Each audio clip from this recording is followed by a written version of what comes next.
Hello guys, welcome to today's video. Today we are going to be going into the part 13 of the making of Who Is Your Guy. If you have not seen the previous videos, ensure you go check, okay?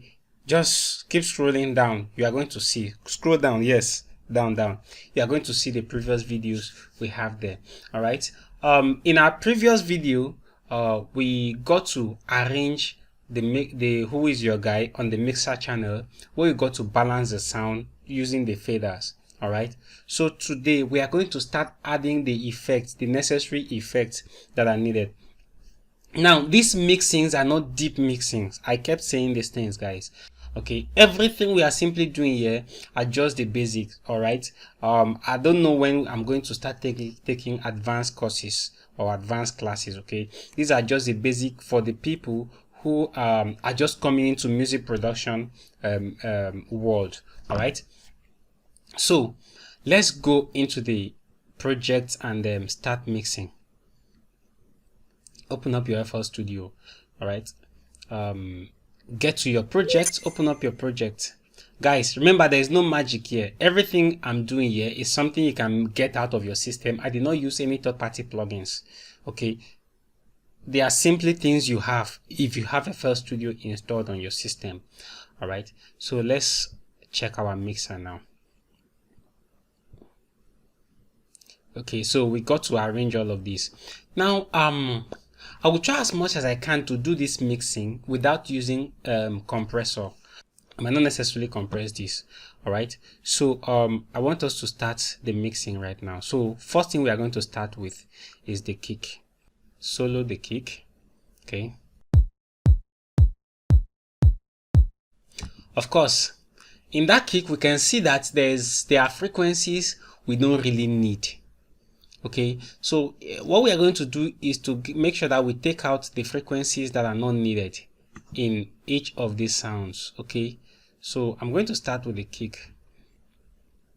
All right, I'm not going to add compressor yet, so let's just use the equalizer. Okay, let's use Fruity parametric equalizer 2. Okay, I want to use this. Of course you can see it here. Look at it there.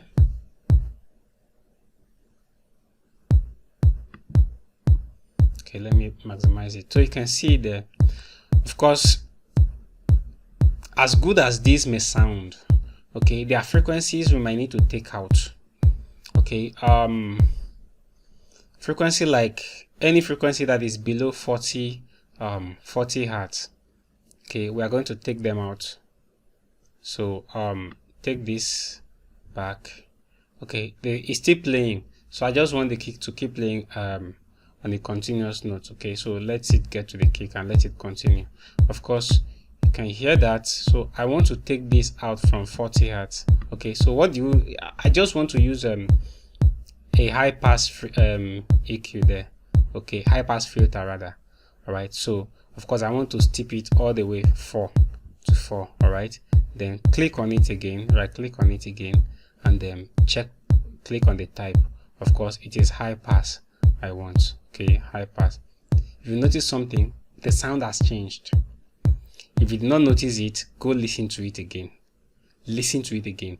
From when it was playing to this point, the sound has changed. All right, so all the low frequencies here have been cut out, but then I want to cut it from 40 hertz. Okay, from 40 hertz. Okay, now the bandwidth here, I want to make it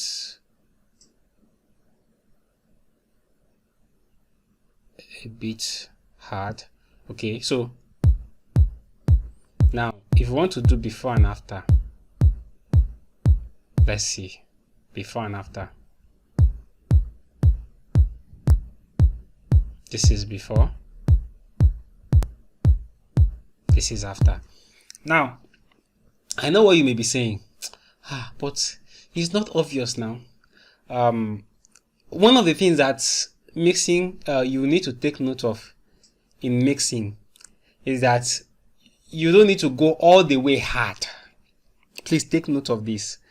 When you want to mix, you need to calm down. Calm down. Do you understand? You need to calm down. You don't need to go all the way hard. I don't need to go all the way soft. You must just try as much as you can to do the right thing. All the way hard may mean that as you keep going hard, going hard, going hard, you may discover that at the end of the day, you have cut out the frequencies that are not needed and the frequencies that are also needed. That is why mixing is not a rush. Those who have mastered it can do this in seconds, which is okay. But if you have not mastered it, don't try to do it in seconds. It may take you days. It may take you weeks. Alright? So just ensure that you take your time to get to do the right thing. Because what we just did now, it appeared as if nothing had happened or nothing has happened. But something has actually happened. Because it is stated that frequency from 40 hertz below are not frequencies that are heard. They are frequencies that are felt. So there's a difference between what I hear and what I feel. Right? So these are frequencies that are felt.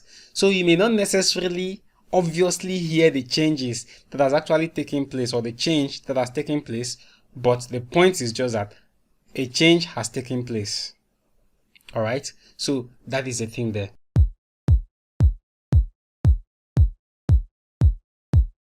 Of course, another frequency I may want to take out, okay, from this kick is a muddy frequency I can hear. I can hear a muddy frequency. But then the muddy frequency may not even go that hard. But let me see what I'm talking about. Let's see. Let me use this guy. But look at it.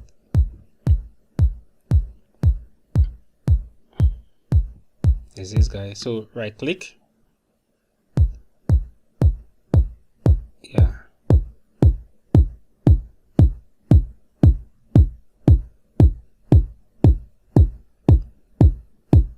Exactly. It's a frequency between 350 hertz to 360 hertz or 370 hertz. So within those range, I could hear some muddy sounds there, which I will need to cut out. But this one is going to be very light, on a very lighter note. Okay, so I can hear it here.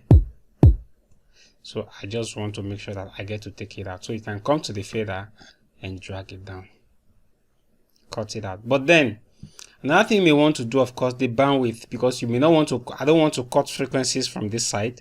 I don't want to cut frequencies from this side. It's just this range. So you may want to use your bandwidth to make sure that you get to do it very well. All right. Remember, this is rough mixing. This is rough mixing. This is rough mixing. I keep saying this. It is not deep mixing. These are just a basic thing I'm doing here. Okay, so let's hear it again. Okay, our kick is coming. So another thing I discovered our kick lacked a bit is frequency between 4.5 to 5 kilohertz. Okay, 4.5 to 5 kilohertz. So I kind of feel like I need some sounds there. I need something there. So I'm just going to boost that.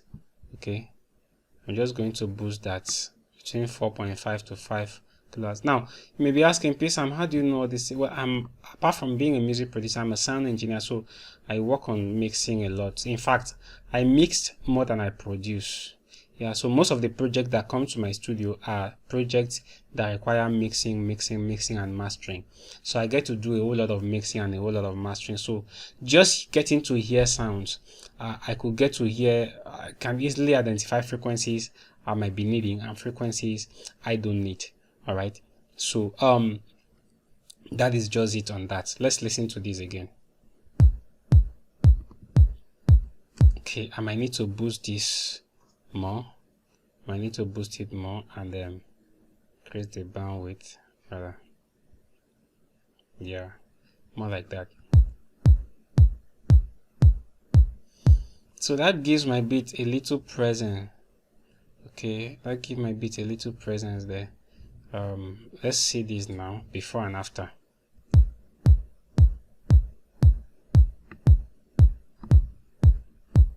This is before. Of course, you can hear the muddy sound.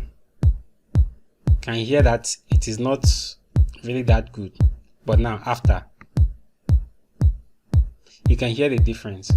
Alright guys, in as much as I'm doing this, I'm not even using my studio monitors to do this. I'm using a different speaker that is not a studio monitor to do this, but I could still get to hear these things.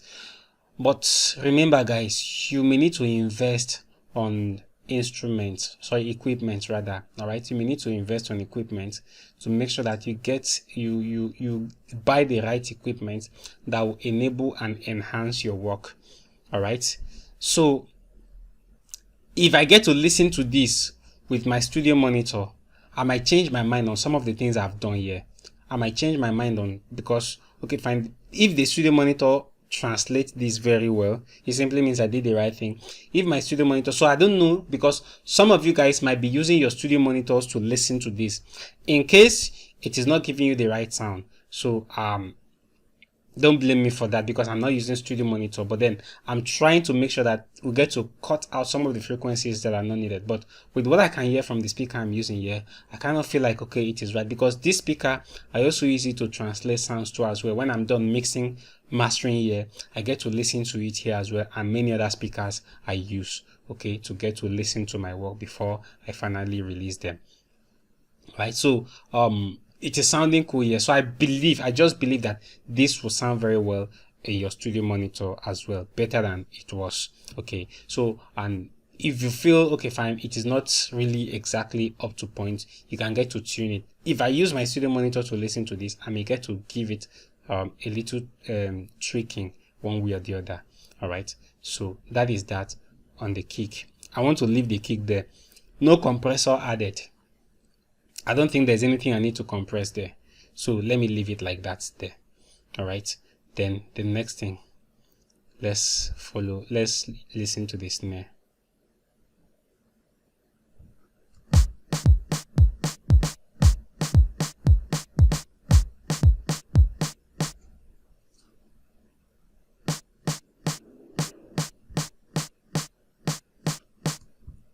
On this particular snare, I'm still going to use the equalizer as well. I'm going to use the equalizer. Of course, we don't have much of the low frequency here. Okay, we don't have much of the low frequency here, but I would still want to cut it. All right, the little there is not still needed. Okay, high pass, then other, steep 4. I want to take it steep. Yeah, all right, and okay, increase the bandwidth. I will reduce the bandwidth here. Okay, now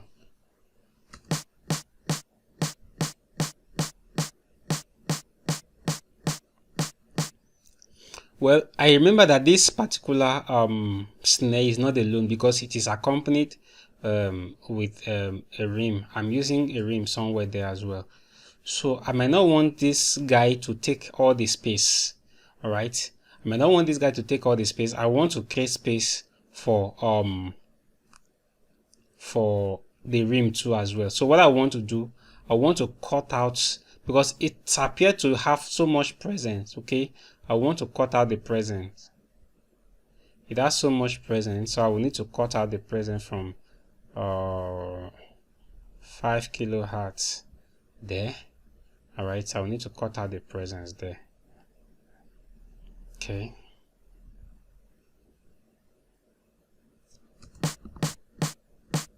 okay,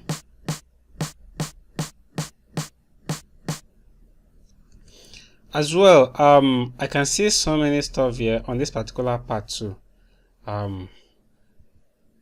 Between this frequency here, I also want to cut this frequency here too as well. Okay, I want to cut this frequency because I kind of feel like it's causing a lot there. Okay, I think I want to leave this here like this. Let's listen to before and after. This is after, this is before, and this is after. Yeah, because the presence was quite much, and remember there is a rim alongside too.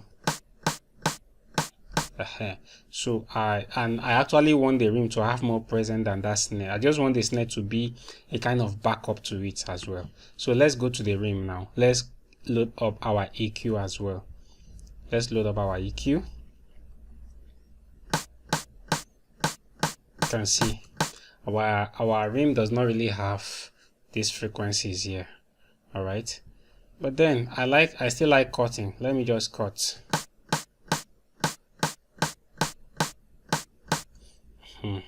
All right, I think I'm cool. I think I'm cool with this rim like this for now. If I get to listen to it with my studio monitor, I might change my mind, but I'm cool with it like this.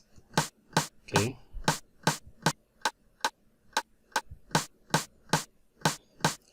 All right, so let's add our kick to it and see.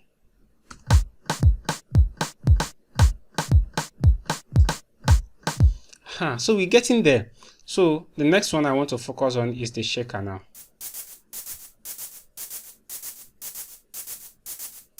Let's see it. Wow. Okay. The shaker is all there, all the way from 6 kilohertz to 20,000 kilohertz, or to 20 kilohertz rather. All right. Wow. So I think I'm cool with it, except that I feel it's quite harsh to some extent, which I will need to do high cut. Okay, I will need to cut out the high frequency as well. Okay, so low pass is low pass I need now. So low pass, that's high cut. I've cut out the high frequency, but if I leave it like this, it simply means that the major part of the shaker is gone. Listen to it. So you can see the major part of the shaker is gone. So I will need to now go and assign the frequency I want it to cut from. But first of all, before that, I want the order to be I want step 4. Then adjust the bandwidth as well. All right, now the frequency I want it to cut from, I want it to cut from 18 kilohertz, not even 15. I want it to cut from 18 kilohertz. Okay, yeah, 18 kilohertz. Now before and after. Okay, I still want to, let me take it down to 17 kilohertz or 16 kilohertz, because the shaker is sounding cool though, but I still feel to cut off some. 16.8 kilohertz. Okay, let's listen to it now again. Okay, before and after.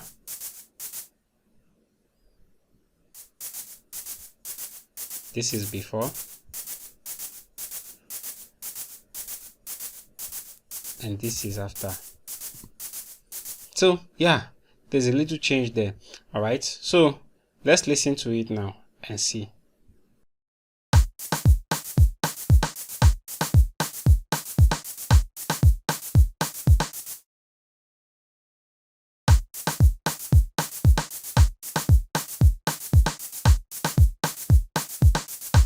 Of course, the next thing I want to do, I want to reduce the velocity of this shaker a little more.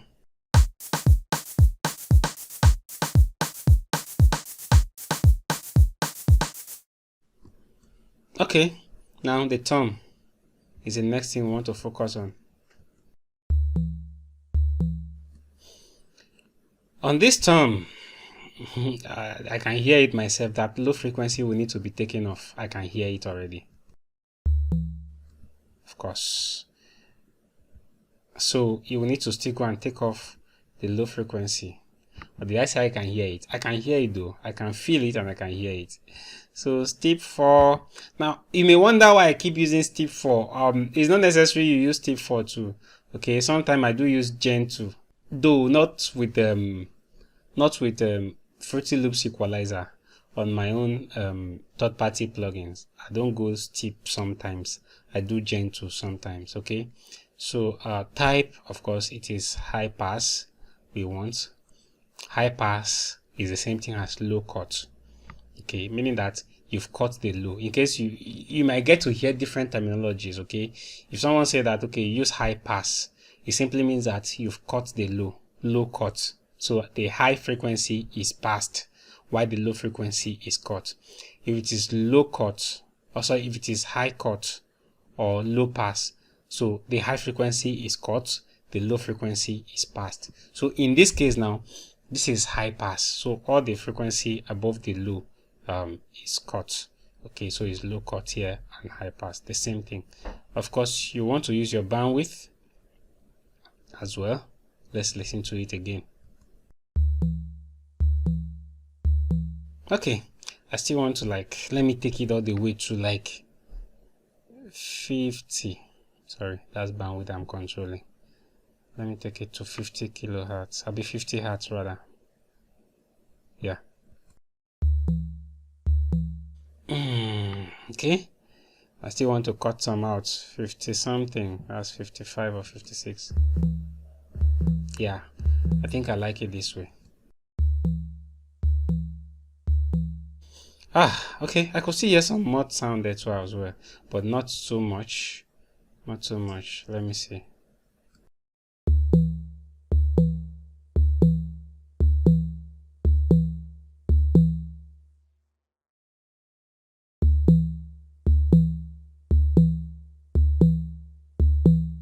So this one is around 315 and 330. Okay, I want to just cut it out. 315 and 330. So I think I want to place it on 320. 320 something. Yeah, 321. All right. Where is it? Here it is. Okay. This cut is too much. 6%. I don't want it. Let me take it up to -4. -4. 321. Let me use this guy.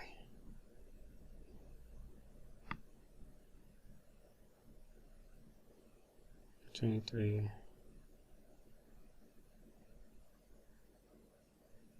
Okay.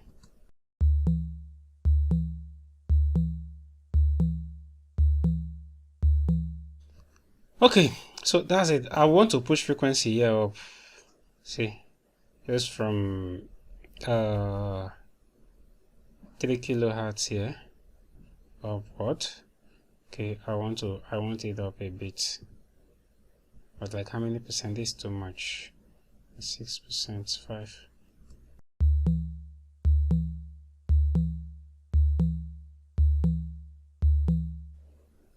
Okay, so I think I will leave this like this for now.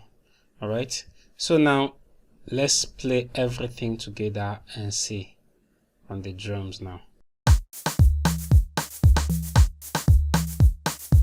Okay, at this point I want to bring the tom up a bit.